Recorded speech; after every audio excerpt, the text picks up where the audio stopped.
My name is Donald Peppard. That's Donald, last name Peppard. ARD. Yes, sir. Where did you born and when you born? I was born in Waverly, New York on May the 24th, 1937. My father was also Donald Peppard. I'm named after him. Mm-hmm. My mother was Mary, and my mother had ill health. She had asthma problems and heart problems, so the family moved quite often. But we spent most of our time in Pennsylvania and New York. But I've also lived in Houston, Texas, and Plummerville, Arkansas, and in California at times. So it would depend on the weather and how my mother felt usually. So what school did you go through? Oh, that's so many of them because we moved. But I graduated high school from Mifflinburg Joint High School, Could you spell it? Mifflinburg. And it was called Joint High School Mm-hmm. Where? in Mifflinburg, Pennsylvania. Mm. When was it? That was in 1955. So did you know that the Korean War broke out at the time? Did I know what, sir? Korean War broke out. Oh, yes, sir. I was aware of it, although I was just fairly young when it was going on. Uh-huh. But I knew of it. Yes, sir. Did you learn anything about Korea at the time? Not very much. I think it was touched on in our history classes, but it was during a Or period. was in the history book? Probably, but not an awful lot because it was just really ending Mm-hmm. when I went in the service. That's right. Yes. So what happened to you after the high school graduate? I immediately enlisted in the United States Navy. Navy. Yes, sir. When was it? Well, I came in June the 7th, 1955. So you enlisted, right? Yes, sir. And why Navy? Well, my father had spent a little time in the Navy, but again, he was discharged early because of my mother's health, so that he could come home and help with the family. But he spent a little time in the Navy, and I guess I was just trying to follow in his footsteps. Mm. So where did you go to get the basic training? It was in Bainbridge, Maryland, Mm-hmm. which is no longer there as a training center. What is your specialty? I was a cryptologic technician. Ah, that's why you were in the Pueblo. Yes, sir. So where did you get that training, special training? Well, actually, my part of the cryptologic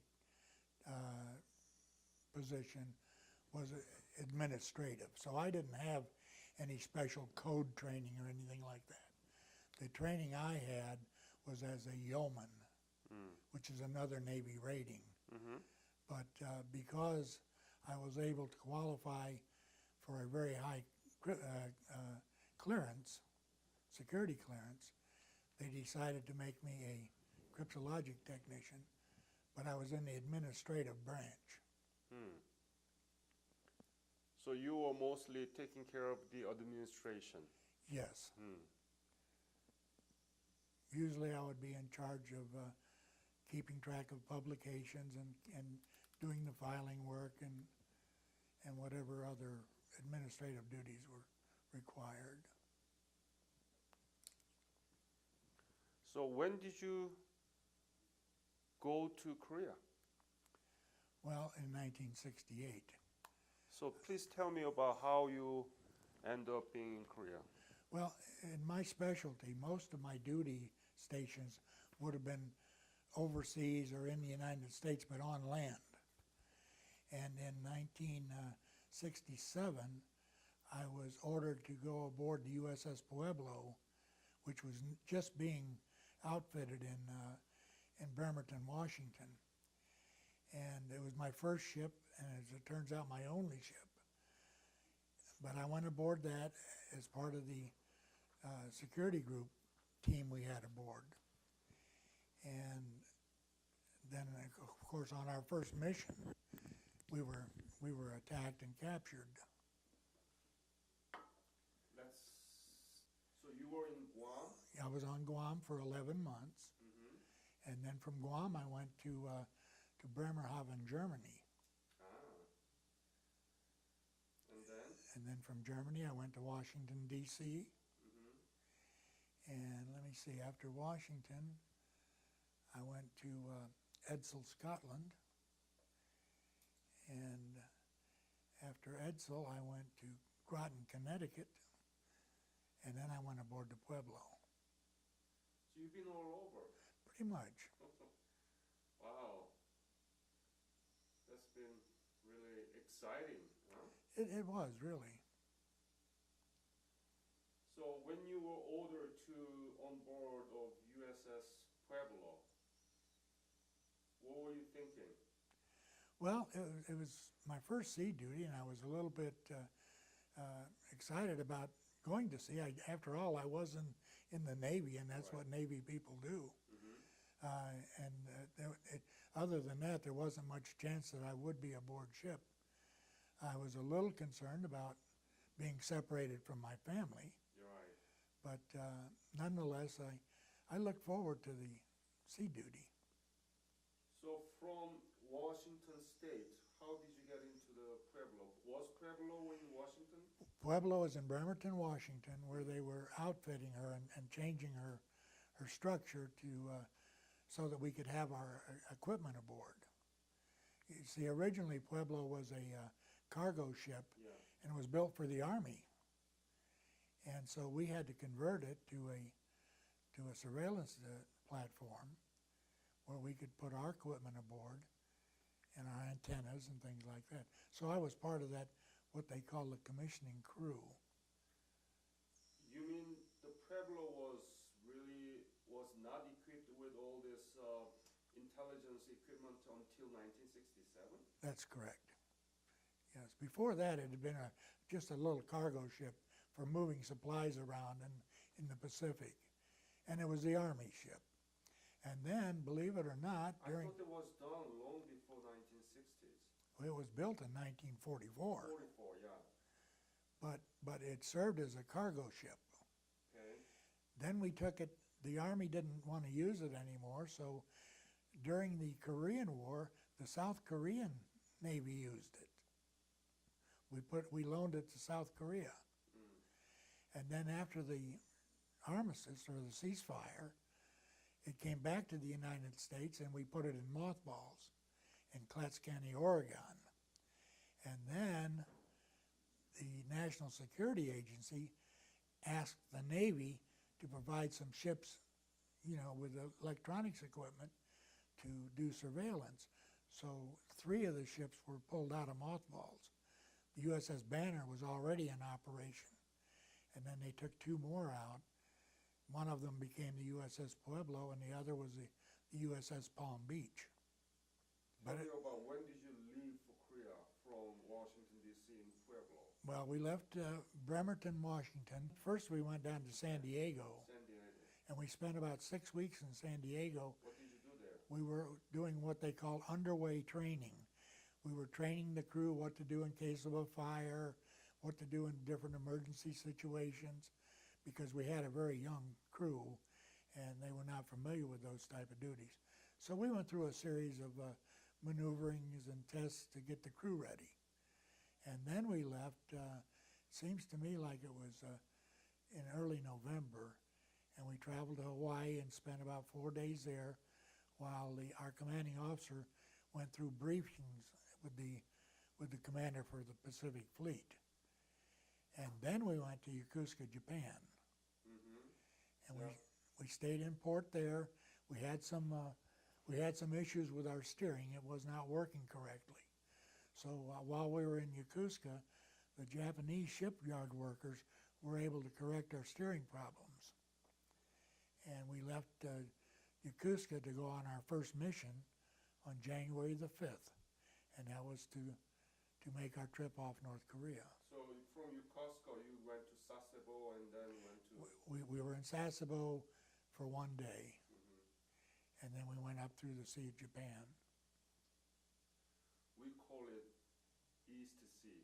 Please tell me about the equipment inside of the Pueblo when it was first built in 1967 in Seattle.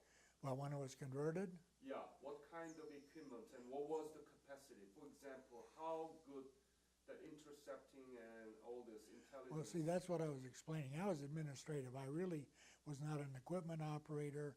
But you and know something. Well, some of it, but really very little. I had occasion earlier in my career to work a teletype machine for a little while, but we had that, and I'm not sure the nomenclature of the equipment we had aboard, but we were able to listen to things like the radar signals and sonar and things like that. We could detect those signals, and our whole object was to see how strong they were and how often they were emanating.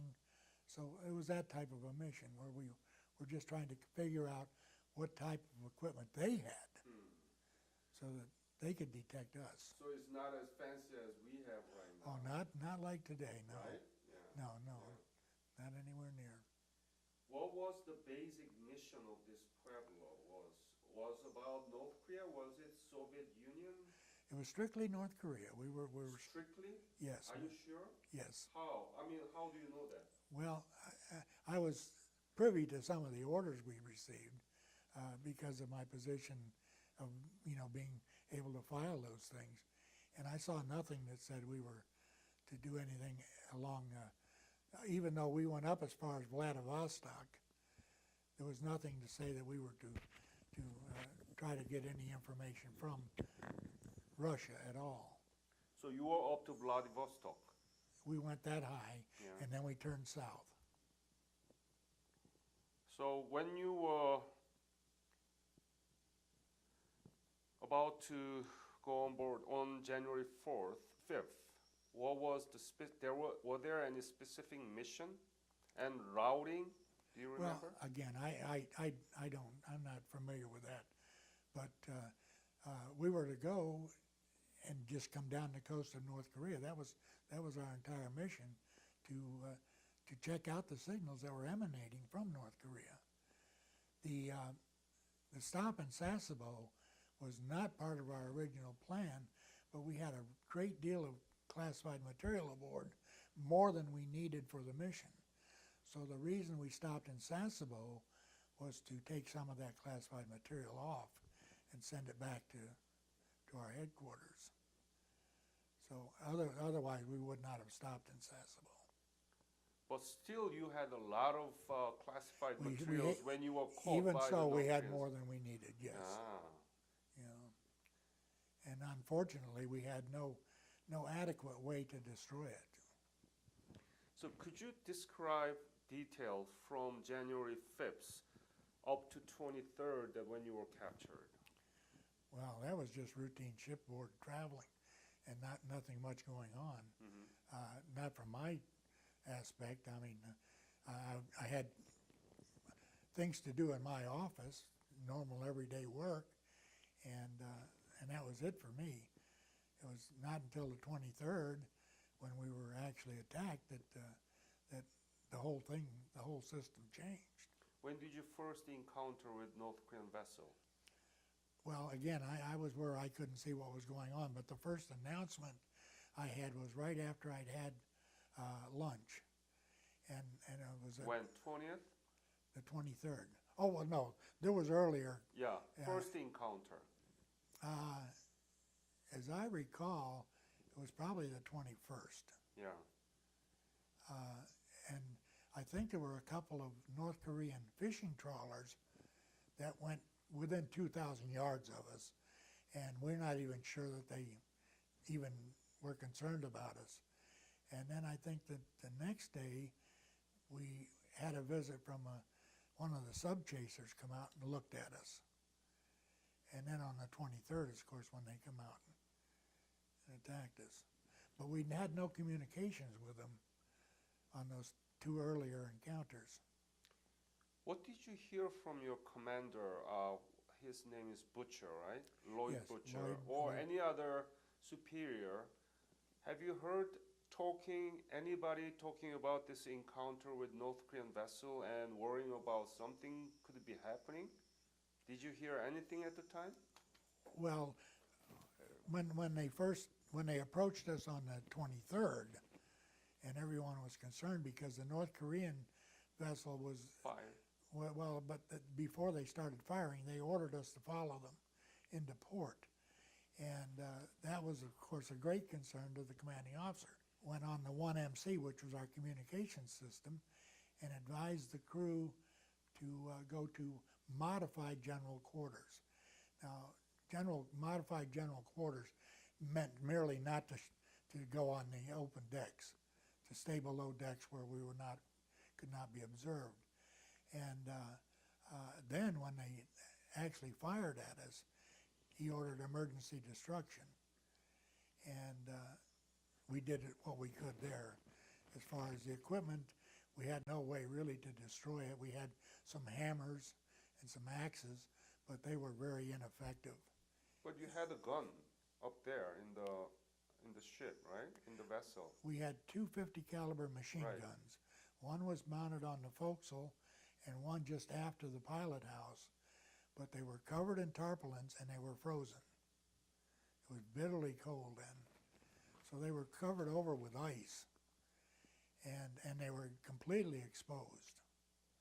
There was absolutely no way to get to those guns without you'd be killed on the way. Had any crew member in that vessel trained to fire those? We all had some very minimal training. We had a gunner's mate aboard who was supposed to be quite proficient, but it turned out he was not that proficient with the 50 caliber. And we stopped up between Hawaii and Yokosuka. We stopped in the Pacific and had some brief training on firing the weapons, and we found we were not really very good. And they're not that accurate a weapon anyway. But that was the extent of the training. A couple of hours of just shooting at barrels in the sea.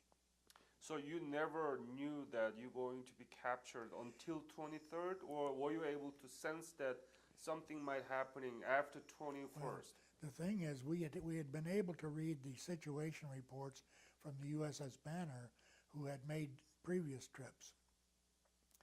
And in their reports, they talked about Russian vessels coming out and coming toward them like they were going to ram them, and then at the last minute, turning away.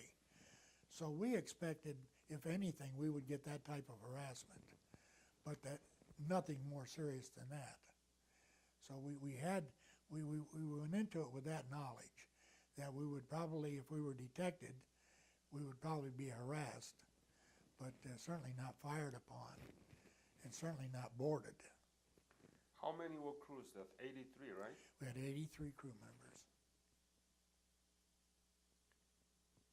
And had you fired against North Korea? No, nothing, right? Nothing. Nothing. Why? Well, we couldn't get to the guns. Guns? They were frozen over. Mm-hmm. You know, to send a man out there would be sending him to his death. He couldn't. There's no way. He'd had to go out and chip the ice off, and get the tarpaulins off, and then get them loaded with ammunition, and it just wouldn't work. In fact, I don't have personal knowledge of it, but I heard that several of the crew members volunteered to try that, but the skipper told them no, that it was useless. Eventually did, and we talked to not only our command in Japan, but several others, and we were advised that birds were on the way. In other words, aircraft was coming to our assistance. Yeah. But it just But it was never too happened. far from. Well, but we had planes in South Korea, but they had to rearm themselves and everything before they could even think of coming out. But the reports that I've heard is that they had the wrong weapons loaded, and they came from someplace on one side of us, flew over us to rearm themselves, and by the time they could come back, we were already in Wonsan. How long did it take to get into Wonsan from the first encounter on 23rd? Probably about 7 hours. 7 hours is a long It time seems like a long time, yes, for sir. for aircraft to rearm and get there and do something about it. Well, and from what I hear from some of the commanders, when they flew over and landed to rearm, they were given orders not to respond. That's right. Yeah.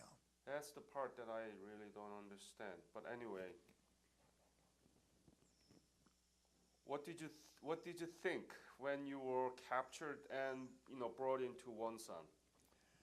Well, really, there was not much we could think, and there was nothing we could do about it. I think most of us felt that we would probably be executed. And Were you scared? yes, I was quite worried about it. Um, How was the mood among other crew? well, I think they pretty much the same as mine. They felt that what that we felt is that the United States would immediately retaliate, and because of the retaliation, the North Koreans would execute us. That was the general consensus among the crew. But we did not, of course, the United States did not retaliate, not militarily. Right.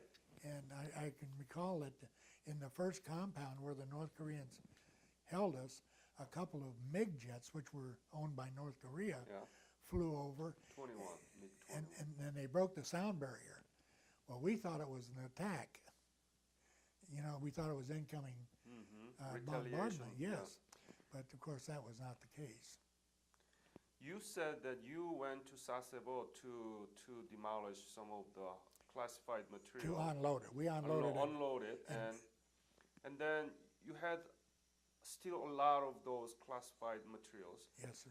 7 hours enough time, or because North Koreans were already in the ship? Well, and they were on the ship part of that time. But during the time when we were able to try, we didn't have any equipment. We didn't have an incinerator. I was trying to empty 2 safes of paper material and burn it in a wastebasket. And the wastebasket, if you put too much paper in, it would just snuff itself out.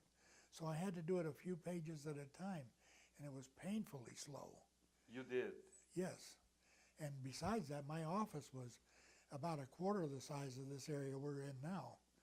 And trying to burn in that small space, it was filling up with smoke. I couldn't even stand to be in there most of the time. And we also had some canvas bags that were weighted down. And so when I got to the point where I could see I was not going to be able to burn it, one of the other Navy men stopped by to help me, and we loaded those canvas bags with the bulk of the material I had, and we had to be very careful that the other vessels didn't see what we were doing, but when we had a chance, we would slide it over the side so it would sink. But and how good we were at that, I don't know. But there was also an awful lot of material in the operating spaces, which I, at that point, had no control over. What kind of class material was it? Key cards and publications on operating the equipment and things of that nature. Oh, I see. So mostly about how to operating the equipments in the vessel. It's not about the enemy information, right? Well, again, I don't think so. No, I Okay. think it was mainly on collecting the information that we could, but again, we had much more than we needed for that. Mm-hmm. But in order to communicate securely, we needed certain things that had nothing to do with North Korea. It was our ability to communicate with our headquarters and to do it in ciphered so that it could not be understood by others. So we had that type of stuff too, key cards. Were you in international water or were you in territorial water of North Korea? Again, I'm not the navigator, but I do know that we had specific orders not to approach North Korea closer than 13 nautical miles. 13 nautical miles. And I think North Korea claimed 12 at the time. we were somewhere around 25 nautical miles at sea when they boarded us, because we had been withdrawing. So North Koreans arguing that you were within 2012. Well, if you look at some of the charts that the North Koreans presented as evidence, some of them even had us inland, which is impossible. Some of them had us, in order to be in two different places as they were showing, had us going horrendous speeds, faster than an airplane almost. And we were an old cargo ship that could do 12 knots. But what kind of intelligence could get from North Korea if you were in 13 nautical miles from North Korea? They were not getting information. They were producing the information themselves. They had our charts. They had a number. No. Your vessel. What kind of intelligence could travel or collect from the 13 nautical miles from the North Korea? Oh, we could probably get quite a bit of. Again, we were looking for signals from their country, and signals travel a long way. So we were still able to. We could tell when they fired off sonars, when they fired off radars and things like that. We could judge the strength of the radars, their capabilities, and we were able to do that from 13 miles very, very handily. These are the things that I want to hear from you and audience, because you may take for granted about what you guys were doing at the time, but we didn't have any idea about the capacity of the intelligence equipment in the Pueblo. Yes. So as much as you can, please share that with us. Well, the 23rd of January, once they boarded us, they moved us to the forward cruise compartment, which was a fairly large compartment, and they just had us all down in there kind of tight. And when we went into Wonsan, we could hear them scrape the ship up against the pier. So they didn't even put out fenders or anything before they brought her in. And then after we were secured to the pier, they come down into the forward cruise compartment and took us one at a time to the bottom of the ladder, which went up to the top deck. And they tied our wrists together, and they tied our elbows to our body and blindfolded us. And then they took us up to the top of the ladder and around across the well deck. Now I recall my journey. It was across the well deck, and since we were so close to the pier, they just put a plank across so we could step on the pier. But I'm used to the gangway, which is several feet long. And this one North Korean took my leg and put it up on that plank. And as I raised my other leg to step in front of the first leg, he put his foot in my back and pushed me like that. Well, when he did, I fell. And I thought I was going to fall in water, but I fell in gravel on the pier. And then they seemed to divide us up. They took about half the crew and put them onto a train, and they took the other half and loaded us into two buses and took us to a building, a nearby building. And I was one of the crew members that went on the buses to the building. And I recall when I got off the bus, and again I'm blindfolded and I can't really see what's going on, several people started beating on me, a crowd of people. You could hear that it was a crowd of people, but you just couldn't see. And they were beating you? They were beating me in the face and in the stomach. And, my only concern was to try to stay on my feet, because I was worried if I fell, they'd probably kick me and kill me right on the spot. But it seemed as if someone pulled them away from me. I don't know whether it might have been the North Korean Army or something, pulled them away from me, and I was led on into this building. And several of us were in there, and we had one of the North Koreans speak to us in English, and he said, you have broken our laws, now you will be punished by our laws. And then he didn't say anything more. We just sat there for 15 minutes, and then they got us up and back out to the buses, And on the way back to the buses, I was beaten again by a crowd of people. And but then they took us to the train where the rest of the crew was waiting. And the train, of course, took us from Wonsan to Pyongyang. Mm-hmm. How long did it take? Were you still blinded? Yeah, yes, all the way.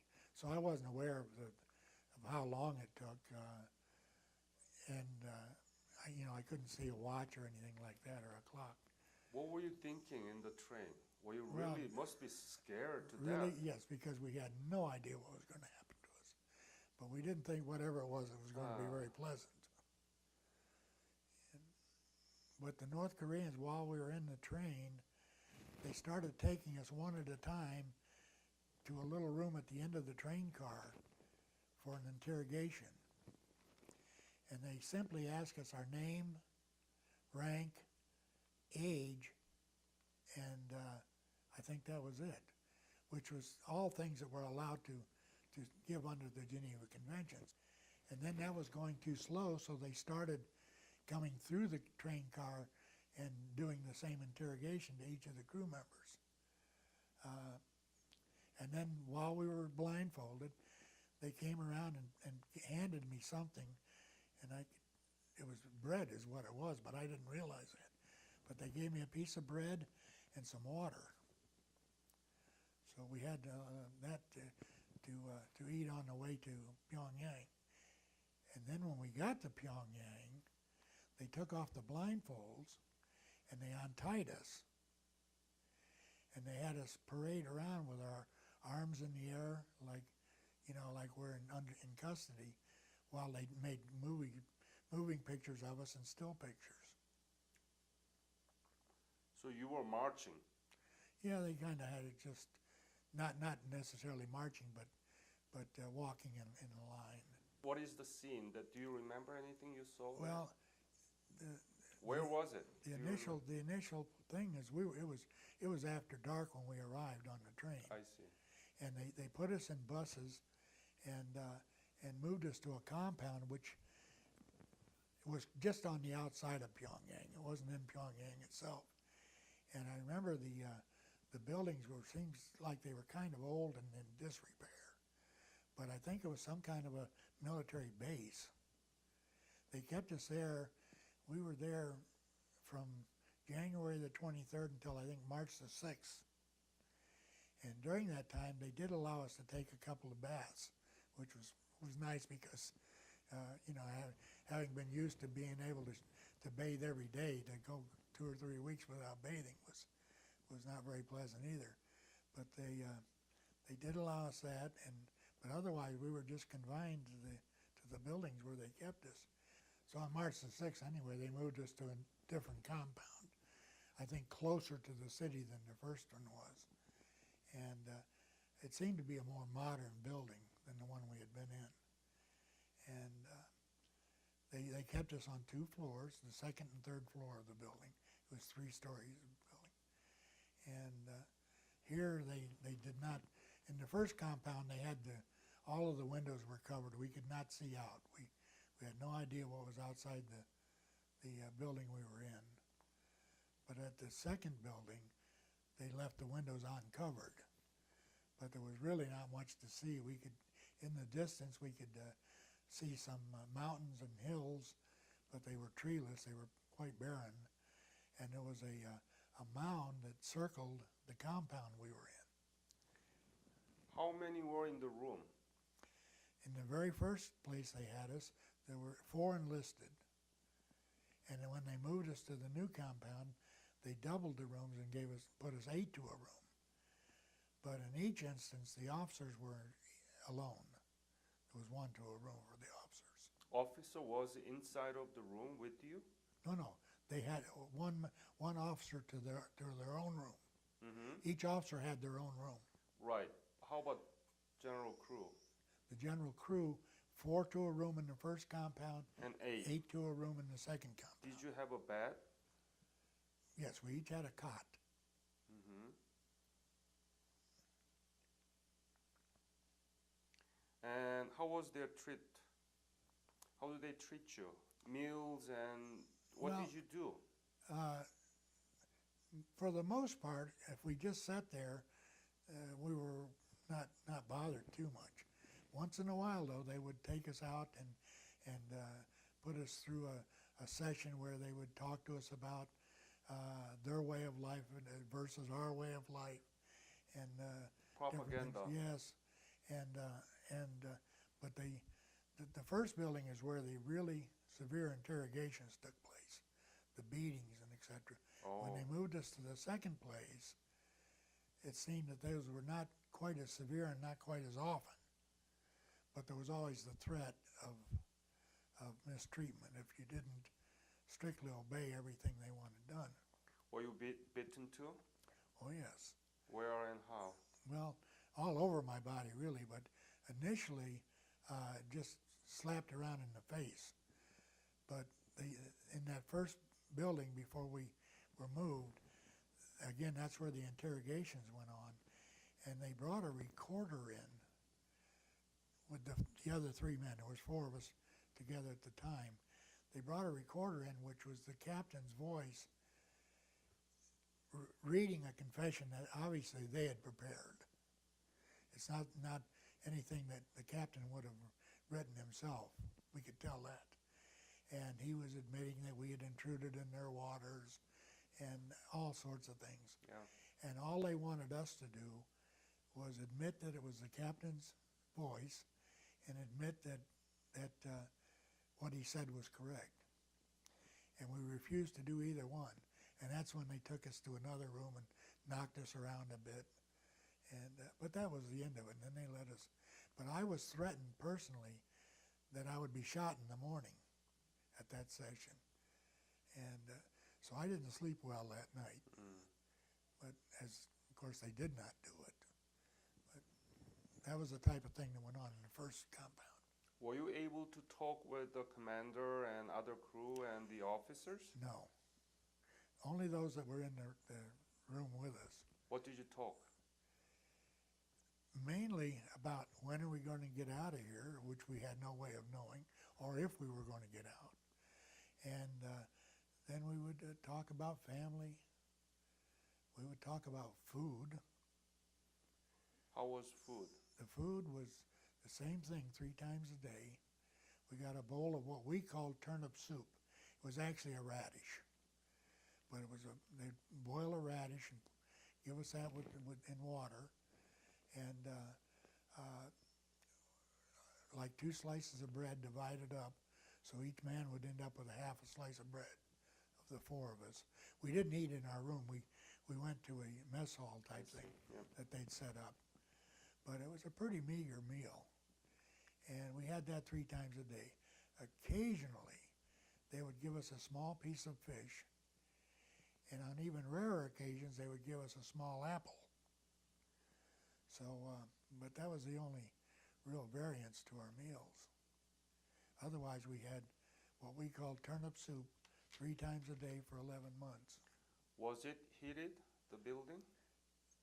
It was, but not very well. They had the old-fashioned radiators with the hot water running through them, and they were not always real warm. So it must have been very cold for you. It was, but we were dressed. They gave us kind of quilted clothing to wear, and that kept us fairly warm. Were you able to write a letter? They insisted on it. We didn't ask to write to anyone, but the North Koreans wanted us to write letters. They wanted us to write letters to politicians, to officials in our hometowns, to our parents, to our relatives, and they assured us we could write whatever we wanted, but they wanted us to write each letter 3 times because they were not sure that the U.S. government would allow them to reach their destination. So they sent them 3 different ways, I guess, just to make sure one of them would get through. But after we had completed our letters, then the North Koreans come back and suggested that we add some other things to the letters. And it was the message they wanted to get out, which was mainly propaganda from their standpoint. So did you add more things that they asked you to do? Well, pretty much. I think What do they ask? well, they wanted us to first of all say that we were being treated very well, that we were accorded nice quarters, and then to explain that we had actually intruded in their waters, and that we had violated their laws, and that we were going to be severely punished if the United States did not apologize to North Korea. And that was the type of thing they wanted us to send to officials back in the States and to our families so that they would put pressure on officials. So how many times did you write? Well, one letter is the only one that I recall writing, and it was to my father.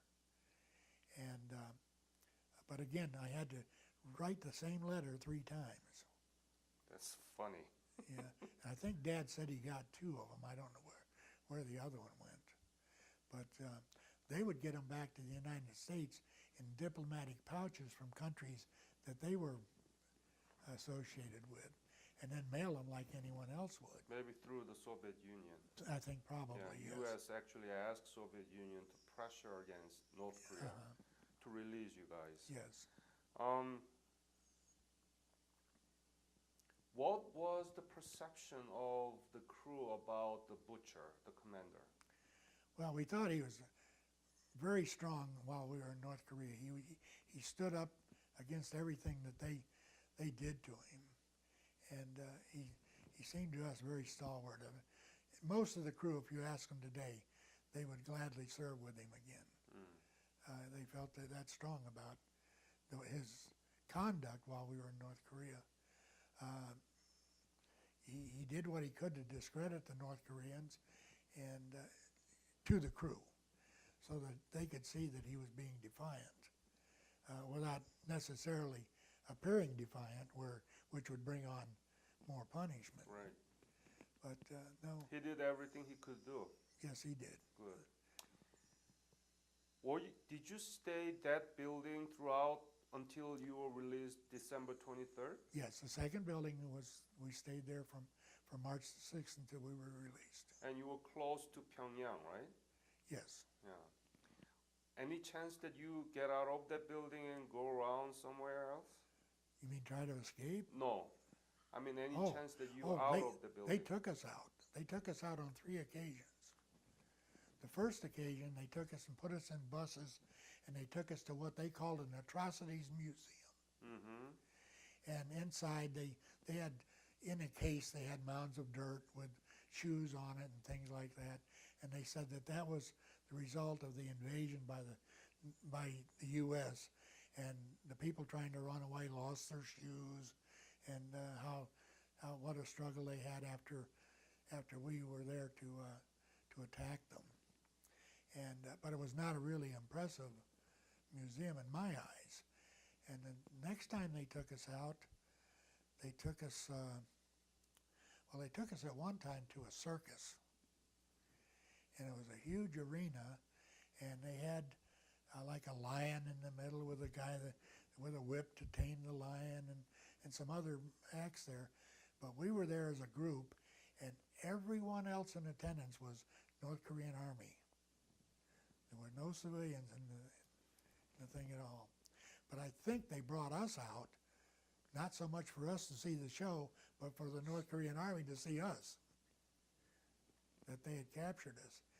And there was a third journey we make, and I'm not certain what we did on that one. It may have been another museum type thing, because I recall going to a kind of a tunnel where all the walls were covered with soot, like they'd been burning inside.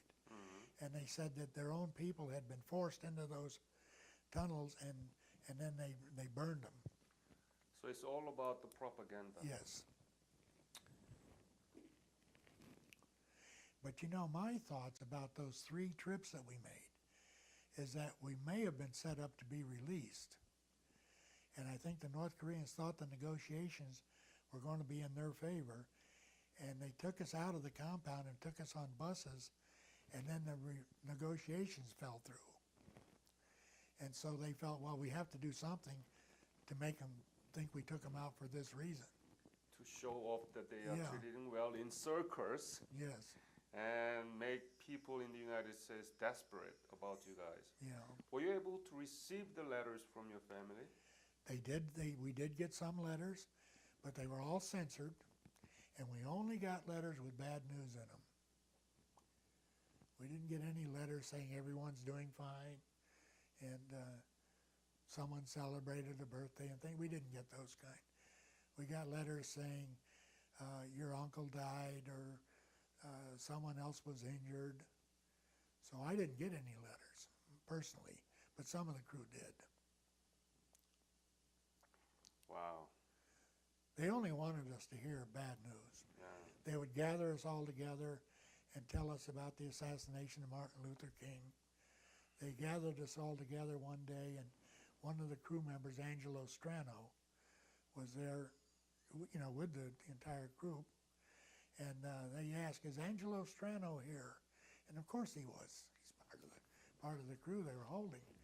And he raised his hand, and they said, "We are very pleased to tell you that your brother was killed in Vietnam today." That kind of thing they would do to us. And I know it was terrible for Angelo, but it hurt the rest of us too that Angelo had to go through that. So except this propagandization, what did you do? How did you spend the time there inside? Sitting. Just sitting? Sitting 11 hours a day. Well, that's not quite true. They gave us a deck of cards and said we could amuse ourselves with a deck of cards. But that worked for a little while, but after a while we got to where we were getting on each other's nerves playing the same old cards all the time. Some of the crew members developed crossword puzzles. Mm. In fact, I think I worked on some of those myself. We had one crew member with me who knew how to play bridge, so he was trying to teach some of the others how to play bridge. He also was a mathematician, and he would try to teach some math to some of the others. But we were desperate for things to do to amuse ourselves. Yeah. The North Koreans gave us some English language reading material, but it was all about Kim Il-sung and about the different things in North Korea. But again, it was a propaganda for us to absorb. What made you get through that whole about a year of hell? Well, it was 11 months exactly, and mainly for me, it was having someone else to commiserate with, rather than me being by myself. The officers had it tough because they were in solitary the whole time. But we did get to go out and exercise on occasion. Mm. So at that time, most of the crew would be together, and we could say, pass a little information to each other. But there wasn't much information to pass. We had no source of information. So, that wasn't very helpful. But we were given a soccer ball, and there was a basketball net, but it was a dirt field, a basketball net, and some of the crew that wanted to play basketball could do that. So we had an exercise period almost every day. But did North Koreans beat you after that, after the first building and throughout the whole 11 months? Not as much, but during December, and I think they felt we were going to be there a while, and they were finding things, the crossword puzzles we had worked on, and different things we had done. At one point, when they were taking pictures of us, we were using our middle finger, if you know what I mean. We were signaling them, signaling our own people, really, that this is not true, what you're seeing. And they didn't understand they noticed that quite a few of the crew members had their middle finger extended, but they didn't know what it meant. So we told them it was a Hawaiian good luck sign. And that went for a while, but one of the pictures was published in Time magazine.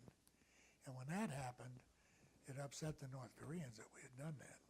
So during December, we went through what we called Hell Week, and they started beating the entire crew, all of us, because of those things. And they beat me for 48 hours straight with no rest. But not just me. There were others that were going through the same thing. 48 hours? Yes, sir. Well, intermittent, Ron Barons and I, they kept alternating us. Naked? No, I had clothes on. But anyway, after the beating, they threw several of us into to different rooms, and we were all in pretty bad shape. Then I have a feeling that our government knew what was happening to us all the time, and they knew we were being beaten pretty bad. So negotiations reopened, and the United States decided to acquiesce. Yeah. And at that time, the North Koreans were really concerned about the way we looked. Mm-hmm. And they were trying their best to make some of our bruises go away, and they were even feeding us better to try to put a little weight back on us. So, that was kind of suspect that was going on. Mm-hmm. And then, of course, when the came to the final release, they took us and they gave us all different clothing. But the clothing they gave us, we were released in December, they gave us summer clothing. So they were not prepared for us to be released at that time. But they got us all, changed our clothes and put us on trains and took us down to Kaesong, where we spent the night on the train, and then the next day we were released. Had you ever thought that you could get out of there? We were really, I think it was at a point where we weren't certain anymore if that was ever going to happen. We always hoped it would be. And because we were together like we were, we did have each other to rely on a little bit, and we tried to keep up a sense of humor. We all had faith in God, and I was always certain that if there was a way to do it, our government would get us released. But you were almost given up at the time that you were Almost. released, It had been right? such a long time. Yeah. And, every day someone would say, well, 2 more weeks and we'll be out. But we had no way of knowing anything like that. It was just a hope that continued to spring. When did you know that you were sure that you're going to be released? Not until they let us out to walk across the bridge, because they had taken us out before, on those trips that I was told you about earlier. So we didn't know if this was going to be another one of the same things or not. They did not tell us we were going to be released. Oh. They didn't tell us. We just all wondered why they were changing our clothes. But you knew that. Well, we had a feeling. But we'd had the feeling before and it didn't work. So you crossed the bridge of no return. Yes. What were you thinking? Well, it was pretty exciting once you got across the bridge. But they got on the bus and they gave us a copy, a redacted copy of the confession that General Woodward had signed, Mm-hmm. which they had prepared, but General Woodward signed it. And they took out the one section that said he was signing it for the release of the crew. Yeah. They took that out and then gave us all a copy of that. And then they told us they were going to first release the captain, Commander Booker, and then they were going to release the rest of the crew in reverse order of rank. In other words, our most junior person would leave first, and the last one to come across would be the executive officer. Murphy? Yes, he was the last one across. But they warned us before we started crossing that we know you've made hand gestures before. If you feel that you need to cross this bridge and turn around and make a hand gesture, no one else will come across. Mm-hmm. So that put a little bit of a burden on everyone to be on their best behavior. So, but there was some feeling probably to do it right before the executive officer, but we didn't do that. Mm. Murphy was not real popular, but we didn't do anything to keep him. What did you do first after you returned? I cross the bridge? Well, they had some Army buses there, and they boarded us there, and they had a little canteen, a little cafeteria style building there, and they took us all to that, and they gave us some chicken noodle soup and a ham and cheese sandwich, which was really the best food we'd had in 11 months. They'd wanted to give us something a little more substantial, but they weren't sure what condition our stomachs were in and our general health, so they didn't. And then they put us on helicopters and took us to the 121st Air Evac Hospital. 121st Air Evacuation Hospital, just outside Seoul. And they examined us overnight, made sure of our health as best they could, and the next morning they took us all out to, I think, Kempo, to the air base, and boarded us on two C-147. Two C-147. Starlifters, they were called, and flew us back to the United States. When did you arrive in USA? Christmas Eve, December the 24th in the early afternoon. 68. Yes. Where did you arrive? It was, it's a Marine base now, but it was Miramar Naval Air Station In? California. When did you meet your family? They were all there when the plane landed. Tell me the moment that you... Well, pretty exciting to see the family, which some of us felt certain we would never see again. And my wife was there, and 3 children. 3 children? Yes. Well, I was 30 years old at the time. So my 3 children and my wife, and of course the governor, Ronald Reagan, he was there. He was governor of California at the time. And we had some military dignitaries there, and I don't know by name who they were. We had a U.S. senator there to visit, to greet us. And then after we had a little time to visit with our families, standing there on the tarmac, they put us on buses and took us to the Naval Hospital in Balboa in San Diego. And all along the way, both sides of the streets were lined with people with small flags, U.S. flags, welcoming us home. Did your family follow you? They were on the bus with me. With you, okay. Yes. And they were allowed to stay about a week because, you know, a lot of the family had other things to do. Children had to go to school and things like that, but they visited for about a week. Some may have stayed longer. Show me the Capitol. Yeah. So what happened after the hospital? Well, we had the Court of Inquiry, Right, that's... which was on Coronado, there just in San Diego. Yeah. And that lasted several weeks. And they insisted that every crew member would have a chance to testify, even if they felt they didn't have anything to say. They were doing it strictly so that later on some crew member wouldn't say, well, I didn't have a chance, or I would have told something different. So they made sure that every crew member was called before the court. Were there any animosity against you? Not against me, I didn't. No, any other crew member? Or Oh, no. No. So there was no kind of investigation or criticism about anything?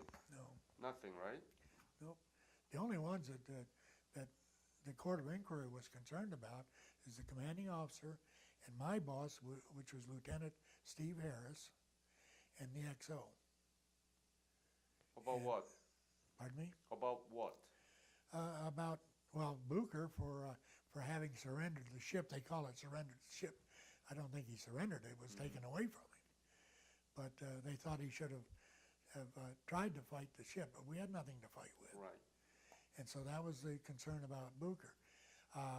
My boss, the incomplete destruction of classified material, but we didn't have the means to to do that. Your captain what's his name? Captain was Lloyd Booker. Booker was a commander. They pretty much asked us where we would like to go for our next duty station, and but they wouldn't let any of the cryptologic technicians leave the States. They didn't want any of us overseas any place.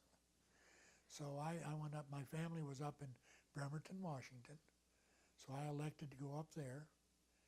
And they sent me up there, and I stayed there for more than a tour. I'm disappointed that there wasn't some immediate action taken when we were under attack. And certainly after we were taken in, that something militarily wasn't done. It's disappointing. But I don't think there's any military commander should be taken to fault for it. I think it's our government that kept some of them back who were ready to do something. Even if it was wrong, they were willing to go out there and try something. Yeah, it was a full alert, and Yes. they were ready to do Yes. something, but President Johnson was not. Yes. And might be that's the wise. Well, we had President Johnson, but also our commander of the fleet was an Admiral Johnson, and he seemed not to do very much either. And as a matter of fact, I think he got some sort of a reprimand For that. for not Yeah, for not being doing- inactive. Right. Yes. Yeah. What is the impact of your experience as a member of Pueblo crew upon Well, your life? I don't know if there's any profound difference in my life, but I've learned not to take my freedom for granted, which we all usually do if you're born here and never have any problems, and we don't realize what happens in other places in the world. So I really cherish my freedom. And but other than that, I don't have any real concern. Do you want to have a Pueblo back? Yes, I'd like very much to see the ship come back. I'm sure she's not seaworthy anymore. That if we brought her back, we'd probably have to get one of those ships where you can set it on it and bring it back. But I'd very much like to see it come back. What does that will tell you when you see the Pueblo back? What does that symbolize? Well, The just return of the just Pueblo. it belongs here and it's home. That's what it means to me. I'd just like to see her come home. But you seem quite knowledgeable of the Pueblo incident, and you must know then that they moved it in North Korea, in Pyongyang, and they've got a concrete thing built around it now. I mean, it could be taken back out, but it wouldn't be very easy. For a long time, they had it floating in the Taedong River. Yep. But they put it onto Botong River now. Yes. But actually, North Korean government offered to return it to the America if there is a high-level talks. Well, yes. They've got demands, I guess, that our government doesn't want to meet. So thank you very much, Donald, for coming and sharing your interviews, your stories with me. This story will be published in the website that I showed you. Okay. It's not just about the Korean War veterans, Yes. but it's a U.S. soldier who stationed in Korea after the war, contributed peace and security of the Korean Peninsula, and they contributed to the advancement of national interest of the United States. Yes. We need to recognize them properly. Well, and I appreciate all you're doing. And I was really surprised at how much knowledge you had about the Pueblo incident. I mean, some of the things that you would ask me had to come from someone that had done some studying. But thank you so much again for coming. Well, you're quite welcome.